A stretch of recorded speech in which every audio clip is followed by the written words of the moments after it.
जय हिंद दोस्तों, आप सभी का स्वागत है आपके अपने सैनिक वेलफेयर यूट्यूब चैनल। दोस्तों, नई साल और नई साल का पहला दिन और एजीआई के नियमों में बड़ा बदलाव, और ये बदलाव एजीआई की तरफ से खुद किया गया है क्लेम को लेकर, ताकि क्लेम को सरल बनाया जा सके और जल्दी से जल्दी उनका क्लेम दिया जा सके। और एजीआई में कुछ और परिवर्तन भी हुए, उस सब की चर्चा करेंगे। जैसे 100% किस किस को एजीआई का बेनिफिट मिलता है। दूसरा, ऐसे कौन कौन से पेंशन भोगी हैं जिनको उनका कंट्रीब्यूशन मिलता है, और वो कौन है जिनको उनका कंट्रीब्यूशन नहीं मिलता। ये तीसरा, अब जो आपका जो सिंपल सरल तरीका बनाया गया है, कहाँ एफिडेविट देने की ज़रूरत है और कहाँ नहीं, ये सारी चीज़ें एक एक करके मैं आपके सामने लेके आऊँगा, क्योंकि ये 1 जनवरी से ये रूलिंग बदली हुए हैं। ये देख रहे हैं, एक लेटर आपके सामने है।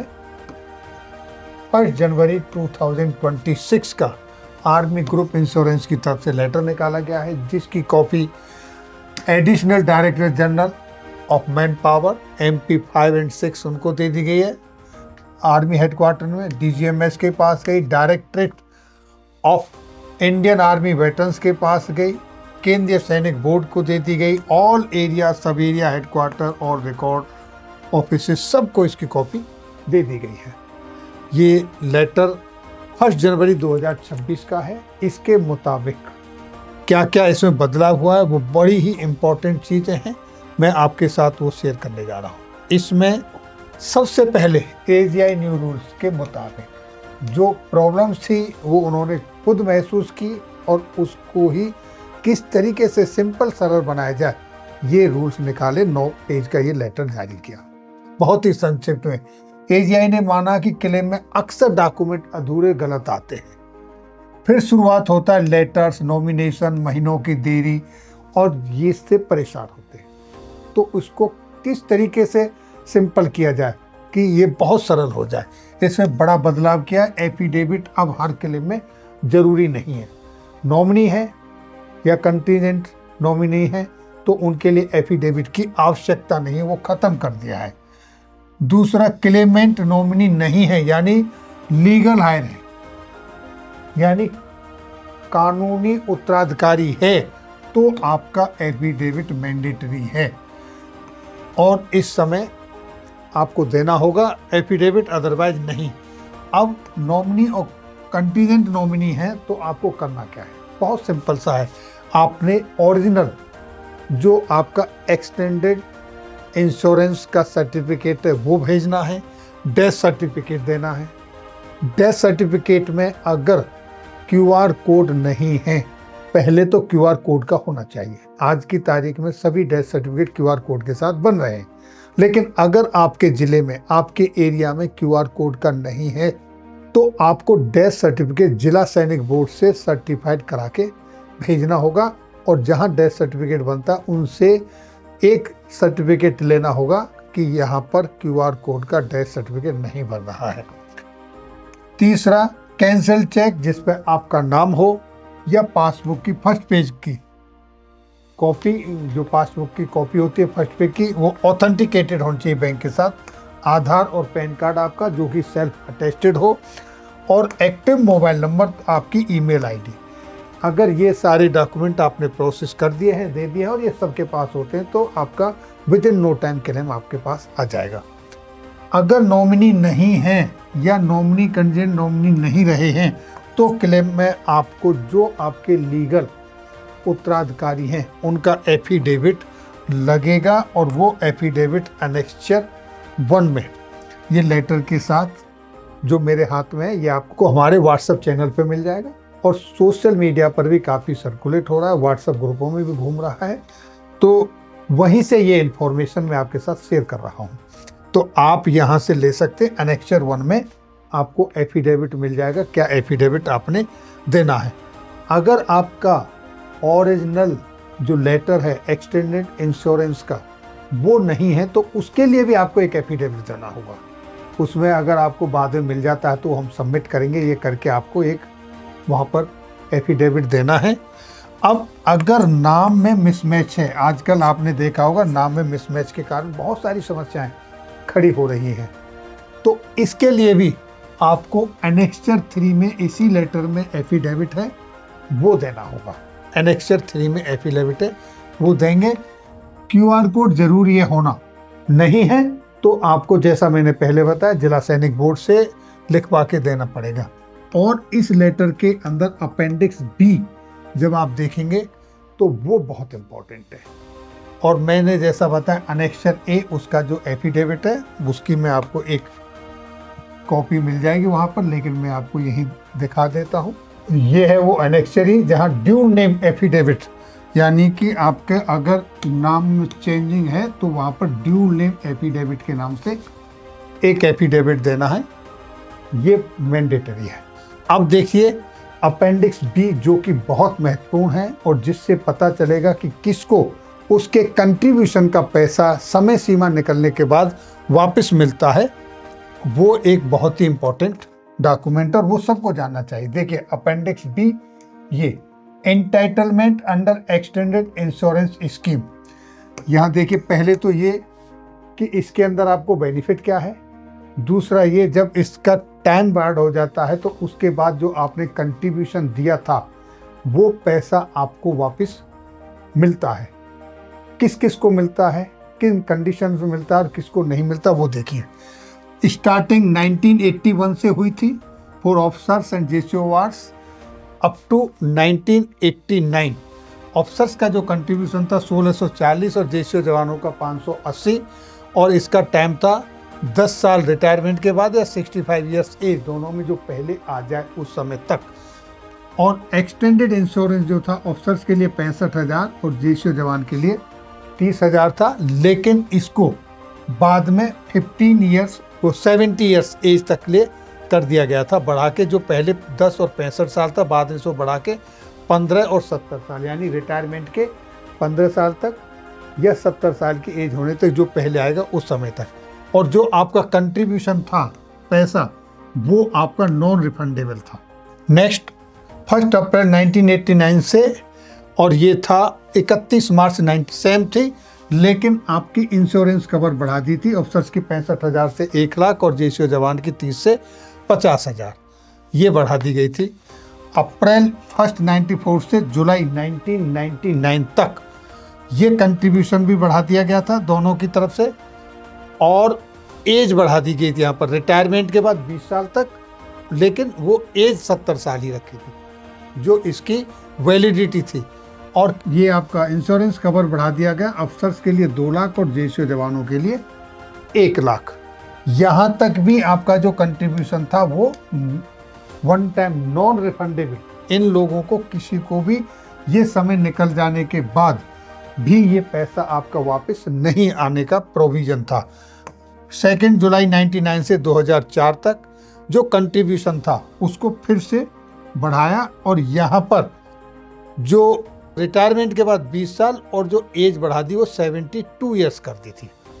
और आपकी इंश्योरेंस कवर भी बढ़ा दी ऑफिसर्स के लिए 3 लाख और जेसीओ जवानों के लिए 1.5 लाख। अब देखिए 31 दिसंबर से लेकर 2004 से लेकर 29 जून 2009 तक ये कंट्रीब्यूशन फिर आपका बढ़ा दिया गया। और यहाँ पर रिटायरमेंट के बाद 26 साल और एज 75 साल दोनों में जो पहले आएगी उस समय तक की आपकी वैलिडिटी बढ़ गई। और यहाँ पर इंश्योरेंस कवर भी बढ़ गई ऑफिसर्स के लिए 4 लाख और जेसीओ जवानों के लिए 2 लाख रुपए। यहाँ भी आपका कंट्रीब्यूशन नॉन रिफंडेबल है। अब देखिए 30 जून 2009 से लेके 30 जुलाई 2010 यहाँ पर भी फिर अगेन कंट्रीब्यूशन बढ़ा दिया गया अफसर जेसीओ का और जवानों का। और यहाँ पर वो एज सेम वही रखी 26 साल जो वैलिडिटी है और 75 साल, और इंश्योरेंस कवर भी बढ़ा दी। कंट्रीब्यूशन के साथ इंश्योरेंस कवर भी बढ़ गई। इंश्योरेंस कवर हो गई ऑफिसर्स की 6 लाख रुपए और जेसीओ जवानों की 3 लाख रुपए। ये भी वन टाइम नॉन रिफंडेबल है अभी तक, यानी कि यहाँ से यहाँ तक नॉन रिफंडेबल ही चल रहा है 31 जुलाई 2010 से लेकर। और 30 दिसंबर 2013 तक अगेन कंट्रीब्यूशन बढ़ा दिया गया। अफसर्स का 51,900 और जेसीओ जवानों का 25,900। वैलिडिटी सेम, और यहाँ पर आपका जो इंश्योरेंस कवर है वो भी सेम ही है, उसमें कोई फर्क नहीं पड़ा। लेकिन यहाँ पर सबसे बड़ा फर्क क्या पड़ा?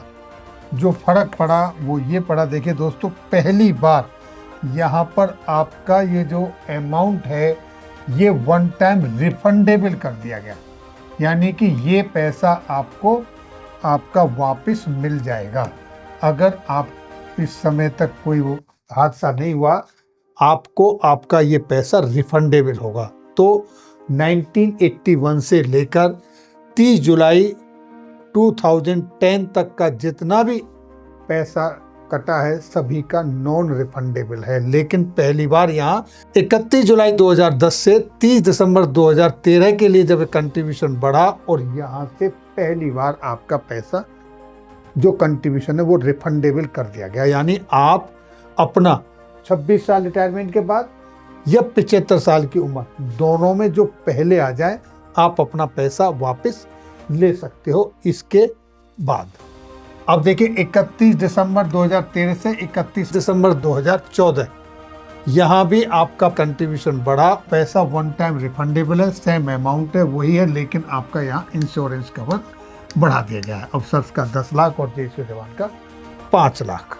1 जनवरी 2015 से लेके 31 मार्च 2017 तक यहाँ पर अफसर्स के लिए कंट्रीब्यूशन और बढ़ा दिया, सीधा 1,22,000 और जेसीओ जवानों के लिए कर दिया 63,500।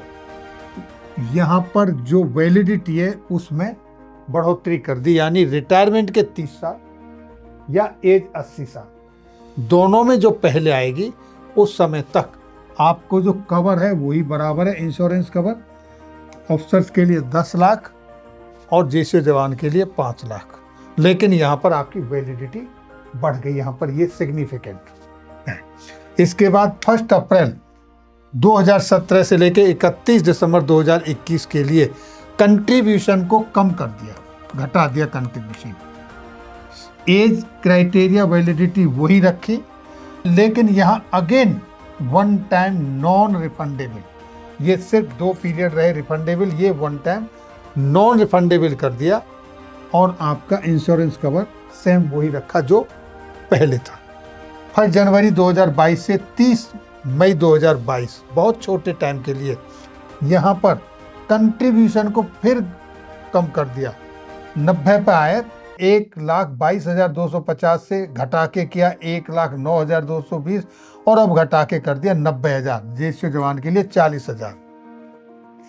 और यहाँ पर जो एज क्राइटेरिया में थोड़ा सा परिवर्तन कर दिया, ऑफिसर्स के लिए रिटायरमेंट एज कर दी 26, रिटायरमेंट एज के 26 साल तक या एज 80, और जेसीओ जवान के लिए सेम वही रखी, रिटायरमेंट के बाद 30 साल और उम्र करा कर दी 75 साल। तो यहाँ पर थोड़ा सा इन्होंने दोनों के बीच में एक अलग टाइप का कुछ डिस्क्रिमिनेशन कर दिया, लेकिन जो इंश्योरेंस कवर थी वो सेम वही रखी, 10 लाख और 5 लाख। 31 मई 2022 से लेके 31 मार्च 2025 तक अब यहाँ पर फिर अगेन इसमें सीधे 70,000 की बढ़ोतरी की, ऑफिसर्स के लिए 90,000 से बढ़ा के कर दिया 1,60,000 और जेसीओ जवान का कर दिया बढ़ा के 68,000। वन टाइम रिफंडेबल है ये, यहाँ पर भी रिफंडेबल शुरू कर दिया, रिफंड भी मिलेगा, जो क्राइटेरिया है वैलिडिटी का वो सेम है, और जो इंश्योरेंस कवर है वो अफसर्स की हो गई 15 लाख और जेसीओ जवान की हो गई 7.5 लाख। अब इसके बाद 1 अप्रैल से लेके आज तक टिल डेट जो आपका कंट्रीब्यूशन है वो बहुत ज़्यादा हो गया। अफसर्स का हुआ है 2,75,000 और जेसीओ जवानों का हुआ 1,20,000। वैलिडिटी सेम रखी है और जो आपकी इंश्योरेंस कवर है वो कर दी डबल, अफसर्स की 30 लाख और जेसीओ जवानों की 15 लाख।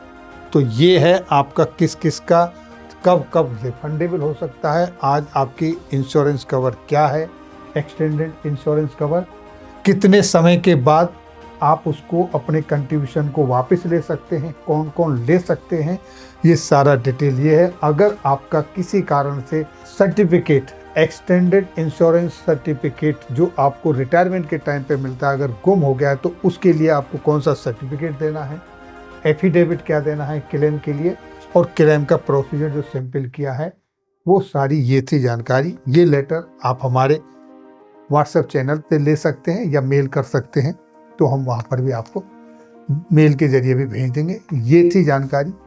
ये जानकारी ज़्यादा से ज़्यादा सभी पूर्व सैनिकों के साथ, जो दूर दराज के इलाके में रहते हैं उनके साथ, सबके साथ शेयर करें। इसमें भी कहा गया है ECHS पर, CHD में, जहाँ जहाँ भी ये पब्लिक प्लेसेस हैं वहाँ पर नोटिस बोर्ड पर लगवाने के लिए कहा गया है। इसको सर्कुलेट करने के लिए बताया गया है लेटर को, जैसा आप यहाँ देख पा रहे हैं। Please disseminate the letter down up to offices dealing with extended insurance claim for their necessary action and ex-servicemen societies और वाइड पब्लिसिटी। तो इसको ज़्यादा से ज़्यादा लोगों के साथ शेयर करें ताकि सबको पता चल सके। कुछ जो हमारे पूर्व सैनिक दूर दराज के इलाकों में रहते हैं, वो नहीं रहते, उनके जो डिपेंडेंट रहते हैं उनको जानकारी नहीं है, वहाँ तक ये इन्फॉर्मेशन पहुँचेगी तो टाइम से उनको इसका बेनिफिट मिल सकता है। ये थी जानकारी आज की इस वीडियो में। फिर मिलेंगे आपके वेलफेयर से जुड़ी हुई किसी अन्य जानकारी के साथ अगली वीडियो में। तब तक के लिए जय हिंद, जय भारत।